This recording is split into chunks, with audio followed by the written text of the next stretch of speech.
نحمده ونصلي على رسوله الكريم اما بعد فاعوذ بالله من الشيطان الرجيم بسم الله الرحمن الرحيم. دعا ایک ایسا عمل ہے جو اللہ اور بندے کے درمیان ایک محبت کا تعلق پیدا کرتا ہے، ایک اپنائیت کا تعلق پیدا کرتا ہے، ایک تقرب کا تعلق پیدا کرتا ہے۔ جب انسان اپنے رب سے مانگتا ہے تو اس کا احسان مند ہوتا ہے، اس کے قریب آ جاتا ہے۔ اور مانگتا انسان کس سے ہے؟ جس پر مان ہوتا ہے، جس پر یہ یقین ہوتا ہے کہ وہ دے گا، جس پر اعتماد ہوتا ہے کہ وہ میرا بہت خیر خواہ ہے، میرا بھلا کرنے والا ہے۔ انسان ہر ایک سے نہیں مانگ سکتا، ہر ایک کے سامنے اپنی ضرورت نہیں رکھ سکتا۔ تو اگر دیکھا جائے تو ایک اللہ کی ذات ایسی ہے کہ جس سے یہ ساری توقعات پوری ہو سکتی ہیں۔ اللہ کے سوا کوئی نہیں کہ جو انسان کے ساتھ ایسا معاملہ کر سکے۔ اس لیے تمہارا رب کہتا ہے کہ مجھ سے مانگو، اس کو پسند ہے بندوں کا مانگنا۔ اچھا، یہ جو دعا ہے اس میں صرف کسی چیز کا براہ راست نام لے کر مانگنا ہی شامل نہیں، یعنی مانگنے کے طریقوں میں صرف ایسا ہی نہیں کہ ہم کہ یا اللہ فلاں چیز مجھ کو دے دے۔ اس کے کئی انداز ہو سکتے ہیں۔ ایک تو یہی براہ راست کسی خاص چیز کا سوال کرنا، یہ بھی بہت اچھا ہے۔ بندوں سے سوال کرنا برا ہے، لیکن اللہ تعالیٰ سے سوال کرنا تو عبادت کا درجہ رکھتا ہے۔ یعنی کتنا پیار آتا ہے نا اللہ تعالیٰ پہ کہ ضرورت ہماری ہے اور ہمارے اس مانگنے کے عمل کو بھی عبادت کہہ رہا ہے، کیونکہ ایک تعلق ہے نا، وہ وقت اس کی یاد میں گزرتا ہے، اس کی طرف متوجہ ہو کر گزرتا ہے، اس لیے وہ وقت بھی عبادت بن جاتا ہے، وہ عمل بھی عبادت ہو جاتا ہے۔ تو ایک تو یہ کہ جیسے ہم سوال کرتے ہیں اللہم انی اسألک کہہ کے دعا مانگتے ہیں، یہ جتنی مسنون دعا میں آپ نے دیکھا ہوگا اسألک برابر سوال کا لفظ ہے۔ لیکن کچھ دعائیں ایسی ہوتی ہیں جس میں سوال نہیں کیا جاتا، صرف اللہ تعالیٰ کی حمد و ثنا کر دی جاتی ہے۔ جیسے حضرت ایوب علیہ السلام نے کہا تھا انی مسنی الضر وانت ارحم الراحمین، یہ بھی دعا کا ایک انداز ہے۔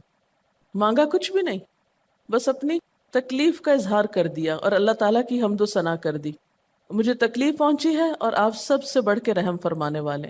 یہ بھی نہیں کہا آپ رحم فرمائیے، کہ آپ تو سب سے بڑھ کے رحیم ہیں اور میری تکلیف آپ جانتے ہیں۔ یہ بھی ایک سٹائل ہے۔ اسی طرح کوئی ذکر کر دینا، مثلا استغفار پڑھنا۔ اب استغفار پڑھنے والے کے لیے کتنی خوشخبریاں ہیں کہ اس کا ہر مسئلہ آسان ہو سکتا ہے اس کی وجہ سے۔ خیر اس میں تو بخشش کی طلب ہوتی ہے، ایک طلب کا انداز ہے، لیکن استغفار جو ہے وہ عام دعا سے ذرا مختلف ہے۔ اسی طرح درود شریف پڑھنا، اس میں اپنے لیے تو آپ کچھ بھی نہیں مانگ رہے ہوتے، نبی صلی اللہ علیہ وسلم کے لیے مانگ رہے ہیں، لیکن وہاں کیا ہو رہا ہے کہ جب آپ ان کے لیے رحمت کی دعا مانگتے ہیں اللہ تعالیٰ آپ پہ 10 رحمتیں فرماتے ہیں۔ یہ بھی ایک مانگنے کا انداز ہے۔ اب درود شریف پڑھنا جو ہے باعث برکت بھی ہے، عبادت بھی ہے، ذکر بھی ہے اور ایک طرح کی دعا بھی ہے۔ اسی طرح بعض اذکار کے آپ نے کتنے فائدے دیکھیں، صبح شام کی دعاؤں میں آپ دیکھیے، آپ پڑھتے ہیں بسم اللہ الذی لا یضر مع اسمہ شیء فی الارض ولا فی السماء وہو السمیع العلیم۔ یہ صرف ذکر ہے، اس میں آپ مانگ تو کچھ نہیں رہے، لیکن کتنی فضیلت ہے اس کی کہ جو شخص یہ دعا پڑھے گا اس کو کوئی چیز نقصان نہیں دے گی۔ اس میں آپ یہ نہیں کہہ رہے کہ یا اللہ میں تجھ سے سوال کرتا ہوں کہ ہر نقصان دہ چیز کو مجھ سے دور کر دے، نہیں۔ پھر اسی طرح اللہ تعالیٰ کی حمد و ثنا کے جو کلمات ہیں، مثلا لا الہ الا اللہ وحدہ لا شریک لہ لہ الملک ولہ الحمد وہو علی کل شیء قدیر۔ عرفات کی حدیث میں آتا ہے کہ آپ نے فرمایا کہ عرفات میں میری دعا اور مجھ سے پہلے انبیاء کی دعا یہ کلمہ ہے، یہ لا الہ الا اللہ۔ اب اگر دیکھا جائے تو اس سے تو کوئی دعا کی بات نہیں، یہ تو صرف اللہ کا ذکر ہے۔ تو یہ بھی مانگنے کا ایک طریقہ، ہم مانگے کچھ نہیں، بس صرف ذکر کرتے رہیں اس کا بیٹھ کے۔ اسی طرح آپ دیکھتے ہیں کہ طواف کے دوران آپ کیا پڑھتے تھے، سبحان اللہ والحمد للہ ولا الہ الا اللہ واللہ اکبر۔ اب یہ دعا تو نہیں، یہ تو ذکر ہے اللہ کا۔ تو اللہ تعالیٰ کا ذکر کرنا، اس کی کتاب کی تلاوت کرنا، اس کو پڑھنا، علم حاصل کرنا، یہ ایسے اعمال ہیں کہ جن میں مشغول ہو کر انسان کے لیے کائنات کی ہر چیز دعائیں کرنے لگتی۔ طالب علم کے لیے بہت سی مخلوق دعائیں کرتی، آپ مشغول ہو گئے کسی اور کام میں، خدمت خلق میں یا علم حاصل کرنے میں، اور اللہ تعالیٰ کی مخلوق شروع ہو گئی آپ کے لیے دعائیں کرنا۔ عرش والے فرشتے آپ کے لیے دعائیں کرنے لگتے ہیں اگر آپ ایمان لا کر اچھے کام شروع کر دیں۔ تو اللہ سے مانگنے کے مختلف انداز ہیں، ڈائریکٹ مانگنا بھی، اور مختلف عبادات کرنا بھی. اسی طرح وَاسْتَعِینُوا بِالصَّبْرِ وَالصَّلَاةِ، مدد مانگو صبر اور نماز سے. ٹھیک ہے، نماز میں انسان بہت سی دعائیں پڑھتا ہے، لیکن اگر مشکل وقت میں انسان صبر کے ساتھ نفل پڑھ کے اللہ تعالیٰ کا ذکر کرے اور اس کو سمجھ نہ بھی آئے کہ کیا دعا مانگو، کیونکہ بعض پریشانیاں ایسی ہوتی ہیں کہ انسان منہ سے کچھ نکال بھی نہیں سکتا، تو یہ نماز بھی کافی ہو جائے گی. وَقَالَ رَبُّكُمُ ادْعُونِي، اور تمہارا رب کہتا ہے مجھے پکارو. اور پکارنے کے کئی انداز ہیں. دل ہی دل میں پکارنا بھی آتا ہے، چپ کے پکارنا بھی آتا ہے، اونچی آواز سے پکارنا بھی آتا ہے، اکیلے پکارنا بھی آتا ہے، سب کے ساتھ مل کے دعا کرنا بھی آتا ہے. کوئی دعا مانگ رہا ہو تو آمین کہنے سے بھی بات بن جاتی. مجھے یاد ہے کہ ایک دفعہ میں عمرے پر گئی اور طواف کے بعد جہاں میں نفل پڑھ رہی تھی، تو نفل کے بعد میں نے سوچا کہ میں اپنی دعا کرتی ہوں. اتنے میں ایک شخص عربی میں کوئی دعا مانگ رہا تھا. اتنی خوبصورت دعا تھی کہ میں نے ایسی دعا کسی سے نہیں کبھی سنی، اور میں نے صرف آمین کہنا شروع کر دیا. میں نے کہا یا اللہ، میری تو نہ زبان میں اتنی بلاغت و فصاحت ہے، نہ مجھے اتنی باتیں آتی ہیں، مجھے تو مانگنا بھی نہیں آتا، تو بس جو کچھ یہ مانگ رہا ہے مجھے بھی یہی دے دے. میں نے صرف آمین آمین آمین کہنا شروع کر دیا. یہ کتنا بڑا اس کا احسان ہے کہ ہم آمین کہہ کے بھی شامل ہو جاتے ہیں دوسروں کی دعاؤں میں.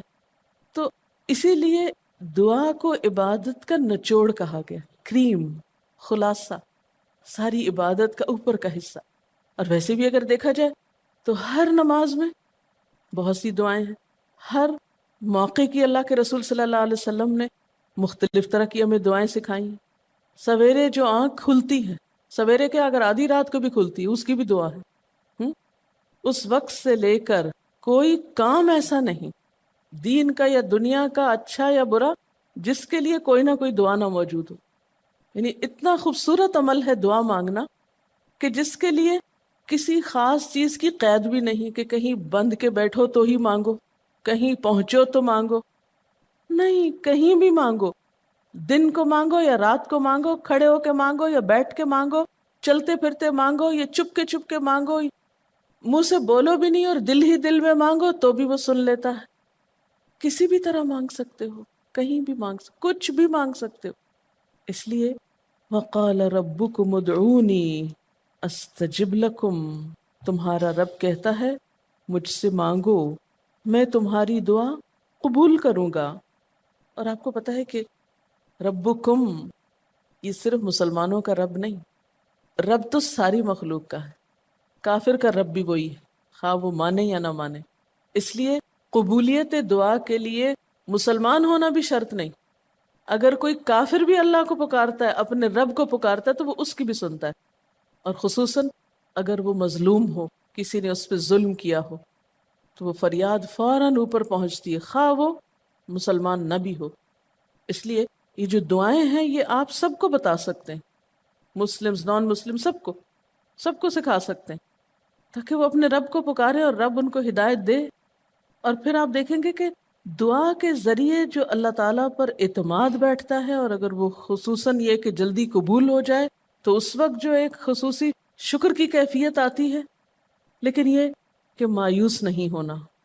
بات میں یہ کر رہی تھی کہ اس کے لیے کوئی شرط نہیں کہ کوئی شخص بہت نیک مسلمان ہو یا بہت اچھا مسلمان ہو، وہ تو گناہ گاروں کی بھی سنتا ہے. اس لیے بعض اوقات لوگ جب مایوس ہونے لگتے ہیں نا کہ ہم تو بہت گناہ گار ہیں، ہماری نہیں سنی جائے گی، تو انہیں مایوس نہیں ہونا چاہیے. مایوس ہو کے کہاں جائیں گے سننے؟ کس سے مانگنے جائیں گے؟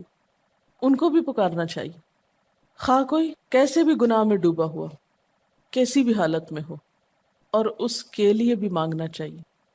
حتیٰ کہ کافر جب تک زندہ ہے، اس کی صحت کے لیے، اس کی ہدایت کے لیے، اس کی خیرخواہی بھلائی کے لیے بھی آپ خوب دعائیں مانگ سکتے ہیں. آپ صلی اللہ علیہ وسلم ابو جہل کے لیے بھی دعا کرتے تھے، یا حضرت عمر کے لیے کہتے تھے کہ ان دونوں میں سے کسی ایک کو تو ضروری ہدایت دے. تو دعا ہر حال میں فائدہ دیتی ہے، ان مصیبتوں میں بھی فائدہ دیتی ہے جو اتر چکی ہیں، ان میں بھی دیتی ہے جو نہیں اتری. دعا تو ابلیس کی بھی قبول ہوئی تھی، اس نے قیامت تک زندگی کی دعا مانگی تھی، اس کی بھی قبول کر لی گئی. اس نے کہا تھا قال انظرنی الی یوم یبعثون، قیامت تک کے لیے مجھے مہلت دے کہ میں انسانوں کو بھٹکا سکوں. تو اللہ تعالیٰ نے کہا جاؤ تمہیں مہلت دی گئی. اس لیے یہ خیال تو اپنے دل سے سب نکال دیں کہ ہماری دعا نہیں قبول ہوتی، سب کی ہو سکتی. شرط یہ ہے کہ آپ واقعی دعا مانگ رہے ہوں. ہاں، جو غافل دل سے مانگے اس کی نہیں قبول ہوتی، کیونکہ وہ مانگ نہیں رہا، وہ تو بس صرف ایک فرض پورا کر رہا ہے. وہ بظاہر دیکھنے میں مانگنے کا عمل نظر آ رہا ہے لیکن حقیقت میں مانگ نہیں رہا. تو حدیث میں آتا ہے کہ اللہ تعالیٰ غافل دل کی دعا نہیں قبول کرتا. بس کچھ ادب یہ ضرور سکھائے گئے کہ انسان قطع رحمی کی دعا نہ کرے، گناہ کی دعا نہ کرے، غلط کاموں کی دعا نہ کرے، اور پھر ساتھ یہ کہ دعا کرنے کے بعد مایوس نہ ہو، دعا میں جلد بازی نہ کرے، کیونکہ اللہ تعالیٰ نے قبولیت دعا کا وعدہ کر رکھا ہے. استجب لکم، میں قبول کروں گا تمہاری دعائیں. ہاں، یہ ضرور ہے کہ قبولیت کی شکلیں مختلف ہوتی ہیں. بعض اوقات تو انسان کو بالکل وہی مل جاتا ہے جو وہ چاہتا ہے، بعض اوقات وہ نہیں ملتا جو وہ چاہتا ہے، بلکہ وہ دے دیا جاتا ہے جو اس کو زیادہ ضرورت ہوتا ہے.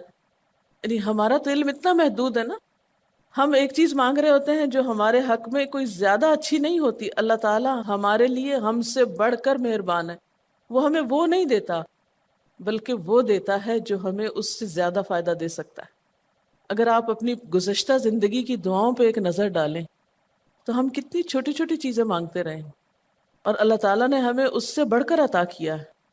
ہم سب کو جو اللہ تعالیٰ نے دین کی سمجھ دی یا دین کو سیکھنے کا شوق دیا، ضروری نہیں کہ ہم سب نے یہ مانگا ہی ہو کہ اللہ تو ہمیں موقع دینا اپنے دین کو سیکھنے کے لیے، سکھانے کے لیے. لیکن یہ ضرور ہو سکتا ہے کہ ہم زندگی میں کچھ اور مانگتے رہے اور ہمیں وہ نہیں ملا، یہ نعمت مل گئی اور وہ ہمارے حق میں زیادہ بہتر ہو گئی. اور یہ ہو سکتا تھا کہ ہمیں وہ چیز مل جاتی اور آج ہم اس چھوٹی سی چیز کو لے کر اس کا شوق بھی پورا کر چکے ہوتے ہیں، اس کی ساری اٹریکشن ختم ہو چکی ہوتی، کیونکہ دنیا کی کوئی چیز ایسی نہیں جس کی اٹریکشن ختم نہ ہو جائے یا جس کی ویلیو گھٹ نہ جائے، جو پرانی نہ ہو جائے. لیکن قرآن کا علم ایک ایسا علم ہے جو ہر دم نیا لگتا ہے، ہر دم زندگی دیتا ہے، خوشی دیتا ہے، سکون دیتا ہے، ایک راحت ملتی ہے. یہ پرانا نہیں ہوتا. پھر اسی طرح یہ بھی ہوتا ہے کہ بعض اوقات انسان کی کوئی آفت ٹال دی جاتی. آپ مانگ رہے ہیں رزق، تو وہ رزق میں برکت تو نہیں ہوتی مثلا، لیکن کوئی بیماری آپ سے ٹال دی جاتی کہ خدا نہ خواستہ آپ کو اگر مال مل بھی جائے اور ایسی بیماری لگ جائے کہ سارا مال اس میں ڈوب جائے تو مال بھی گیا اور تکلیف الگ. تو اللہ تعالیٰ اپنی رحمت سے آپ کو زیادہ مال تو نہیں دیتے مگر وہ بہت بڑی بلا سے محفوظ رکھتے ہیں، کسی حادثے سے بچا لیتے ہیں، کسی ایسی پریشانی سے بچا لیتے ہیں کہ جس میں آپ کا سب کچھ ہی کھپ جاتا. کیونکہ ہمارے پاس کوئی رائٹ تو نہیں ہے، ہم کو ڈیزرو تو نہیں کرتے کہ ہر وقت ہم امن و امان میں رہیں. ہمارے اپنے گناہوں کی بدولت، کئی بیرونی اسباب کی بدولت کوئی مشکل، کوئی حادثہ، کوئی مصیبت کسی بھی وقت آ سکتی جو دنیا میں مختلف لوگوں پر آتی رہتی. ہم ہر امن ڈیزرو تھوڑی کرتے ہیں، یہ تو اللہ کی عنایت اور رحمت اور نعمت ہے کہ وہ جو ہمیں دیے ہوئے یہ. اور یہ عین ممکن ہے کہ ہم کوئی اور دعا مانگتے ہوں اور اللہ تعالیٰ اس کی بجائے ہمیں عافیت میں رکھے ہوئے ہو، ایک پرسکون زندگی دیے ہوئے ہیں ہمیں کہ ہمارے ہاتھ پاؤں سلامت ہیں، ہم بول سکتے ہیں، ہم دیکھ سکتے ہیں، ہم کھا پی سکتے ہیں، ہم چل پھر سکتے ہیں، ہم کسی کے محتاج نہیں ہیں. کتنا بڑا احسان ہے اس کا. اس لیے اگر کوئی دعا وقتی طور پر بعین ہی قبول نہیں ہوتی، بعین ہی کا کیا مطلب، ایز اٹ از، جس طرح ہم چاہتے ہیں، تو بھی کوئی بات نہیں، صبر کرنا چاہیے. لیکن یہ نہیں سوچنا چاہیے کہ نہیں اللہ تعالیٰ دعا نہیں سنتا.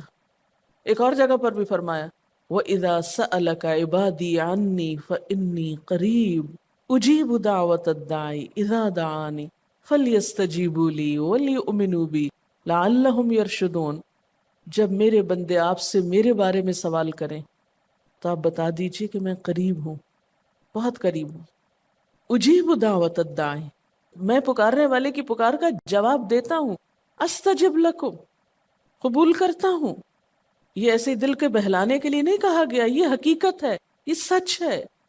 اس پر ہمارا ایمان اور یقین ہونا چاہیے پختہ، اور اس کو چھوڑ کر اوروں کے پاس نہیں جانا چاہیے، کسی اور سے نہیں مانگنا چاہیے، صرف اسی سے مانگنا چاہیے، کیونکہ یہ عبادت بھی ہے اور پھر وہ ہر چیز دینے کے قابل بھی ہے. اس کی قدرت، اس کا علم، اس کی رحمت ہر چیز پہ چھائی ہوئی ہے. اس لیے اس سے مانگتے چلے جاؤ. اور پھر کبھی ایک انداز سے، کبھی دوسرے انداز سے، کبھی تیسرے انداز سے، لیکن اس سے ہمیشہ اچھی امید رکھو. لا تقنطوا من رحمت اللہ. لیکن اس کے ساتھ ساتھ ہمیں کچھ فارمل آداب بھی سکھائے گئے ہیں. ایٹ ٹائمز ان کا بھی لحاظ رکھنا چاہیے. یعنی ہر وقت دعا مانگنے کے لیے فارمل انداز اختیار کرنے کی ضرورت نہیں ہے. مثلا صبح شام کے اذکار ہیں، چلتے پھرتے آپ پڑھ سکتے ہیں.